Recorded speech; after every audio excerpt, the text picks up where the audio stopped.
The Zeltharan peacekeepers descended upon Earth with promises of protection and unity. Within weeks, they had dismantled every military, confiscated every firearm, and melted down every blade longer than a kitchen knife. Humanity, they declared, would be safe under their watchful guardianship. Candy watched the silver ships hover over the forests of Montana. Her jaw clenched tight. She had seen this before, not here. Not on Earth, but in the history files her grandfather had shown her. Civilizations disarmed, protected, and then ... forgotten, left to wither.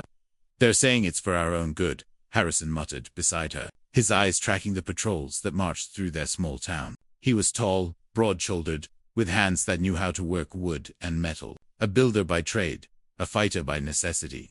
"They always say that," Candy replied. Her fingers unconsciously traced the small scar on her palm, reminder of the first time she'd held a blade, learning from her father before the cancer took him. But when the protectors leave, or when something worse comes, what then? Harrison turned to her, recognition dawning in his eyes. "You're planning something?" She didn't answer. She didn't need to. The Zeltharan established their forward base in the valley, believing the humans would adapt, would forget their warrior past. They underestimated two things: human memory and human spite. Candy disappeared into the woods 3 days after the final weapon sweep. Harrison followed 2 days later, carrying what looked like camping supplies, but was actually something far more valuable: his grandfather's blacksmithing tools, buried in a false bottom of his hiking pack. The forest had always been Candy's sanctuary. She knew every trail, every cave, every hidden clearing. She led Harrison 5 miles deep, to a place where the satellite surveillance was weakest, where the canopy grew so thick that even the Zeltharan drones couldn't penetrate. "Here," she said, stopping at a rocky overhang with a natural cave behind it. "This is where we start." "Start what, exactly?" Harrison asked, though he was already unpacking his tools. "Making sure humanity doesn't forget how to defend itself."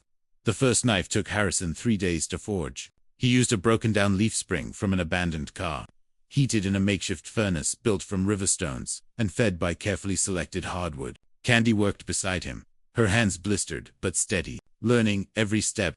"The Zeltharan scanners look for refined metals, for gunpowder signatures," she explained, grinding the blade's edge against a river stone. "But this is just iron and carbon. Old world. Invisible." She'd been studying their technology, hacking into their public databases through library terminals. The Zeltharan were advanced, yes, but they were also arrogant. They never imagined humans would revert to Stone Age tactics.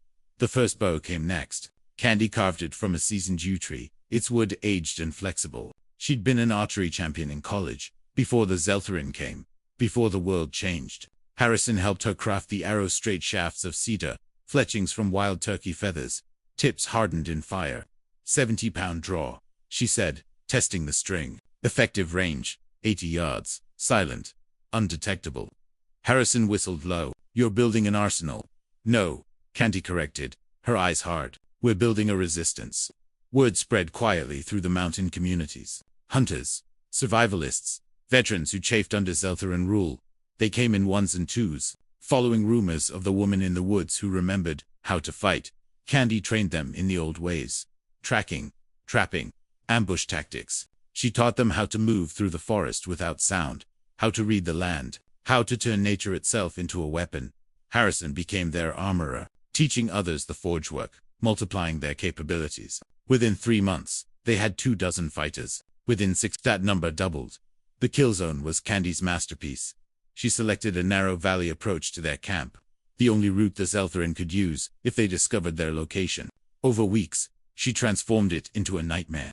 Punji stakes hidden beneath leaf, tripwires connected to bent saplings that would swing sharpened logs at chest height, deadfalls positioned above the trail. Every 20 feet, another trap, another obstacle. "The beauty of it," she explained to her students, "is that they'll expect height. They'll scan for explosives, for electronic triggers. They won't see the vine until it's too late. They won't notice the disturbed earth. By the time they realize what's happening, we'll have the high ground and enough arrows to blot out their sun." Harrison stood beside her, surveying their work. "You really think it'll come to this?" "I know it will," Candy said softly. 3 months from now, maybe less. They'll declare Earth a protectorate, start resource extraction. When humans resist, they'll respond with force, and when they do, they'll find out that you can take our weapons, but you can't take our will to survive." The day came sooner than expected. Zeltharan scouts discovered their camp through thermal imaging. During an unusually cold night when their fires burned too bright, 20 alien soldiers, armed with plasma rifles and force shields, marched into the valley at dawn. They never made it through. The first trap triggered perfectly a deadfall that crushed 3 soldiers instantly. The second and third followed in rapid succession, the aliens' advanced armor useless against tons of falling timber. When they tried to advance, the punji stakes claimed 2 more. From the high ground, Candy's archers emerged from concealment. 70 arrows flew in the first volley. The Zeltharan shields stopped energy weapons, but they had never been calibrated for simple kinetic force. Their arrows punched through. Harrison stood beside Candy, his own bow drawn, watching as the aliens realized their mistake. They retreated, calling for air support, but the forest canopy protected the humans. Drones crashed into trees.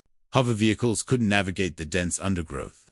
"Fall back," the Zeltharan commander screamed in his translator. "Fall back." They left 12 dead behind. The humans suffered no casualties.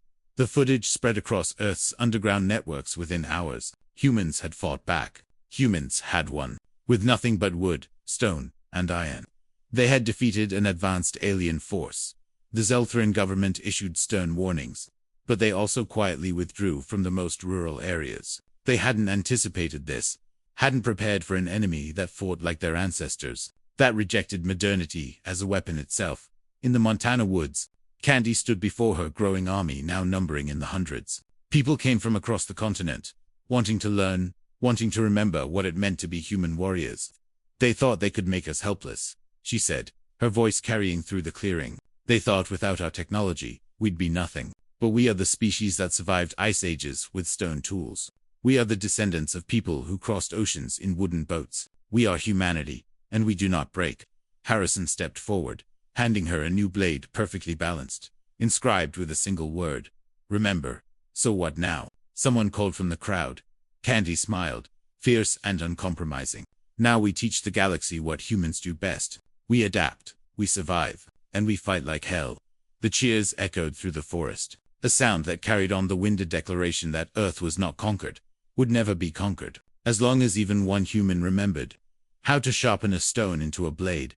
The Zeltharan had confiscated every weapon. Humanity simply made more,